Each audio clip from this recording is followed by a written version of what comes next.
Alright my friends, so in today's video I'm going to show you how to replace the windage knob on the Springfield 1903. Now as you know, the windage is for left and right adjustments.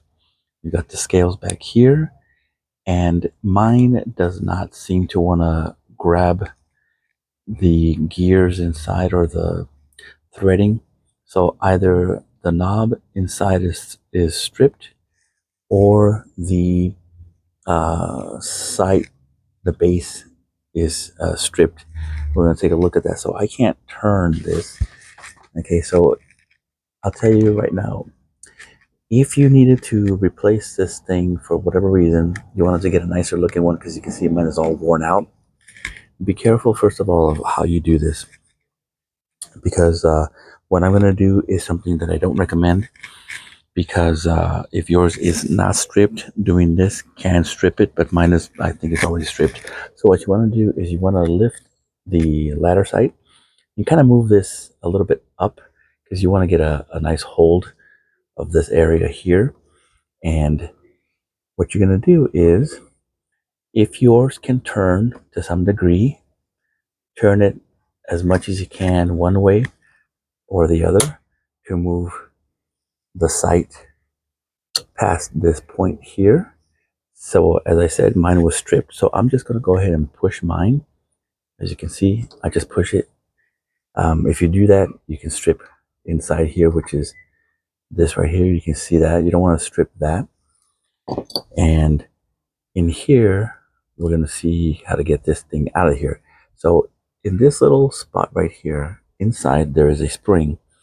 This piece of metal is pushing up against, or this little cup is pushing up against this part here, and it's pushing this outward. As you saw my finger, it's pushing it outward, thereby pulling this part in. So what's going on here is basically nothing but a pinch. It's pinching. So to relieve some of that spring tension, is we're going to push, and be careful, because I already hurt myself a couple of times. This part here is a widowmaker here. So what you're going to do is you're going to push this forward. Watch.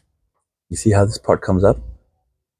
Okay, it's very subtle, but it does do that.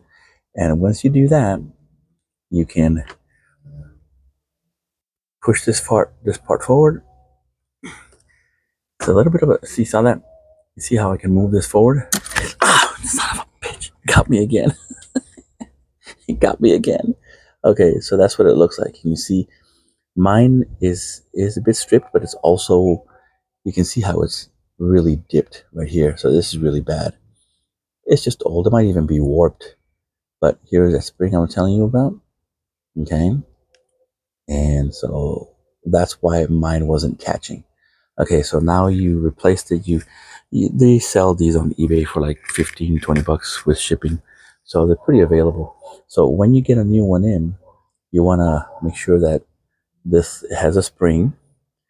Push it all the way to this end here. And you'll want to do it at an angle like this, where you can push this in. You see that? Oops. You see that? Okay. And then you're going to basically walk it back in there. And there you go. I believe that's going to be it. Yep. And then now you can put your sight in. Okay. You're going to sit it down and turn it. Now, there comes a point where you're going to meet resistance, because the little threads in here are going to meet up with the threads here. Mine obviously is damaged, so it's not going to happen. So I'll just push it in. But when I replace this, what you're going to do is, as soon as you hit resistance, you start turning the knob in the correct direction, and it will basically fall into place where it needs to be. So there, you just saw me do it. Super fast, super simple. Though watch your fingers, because that sucker, that does hurt. Okay, thank you very much.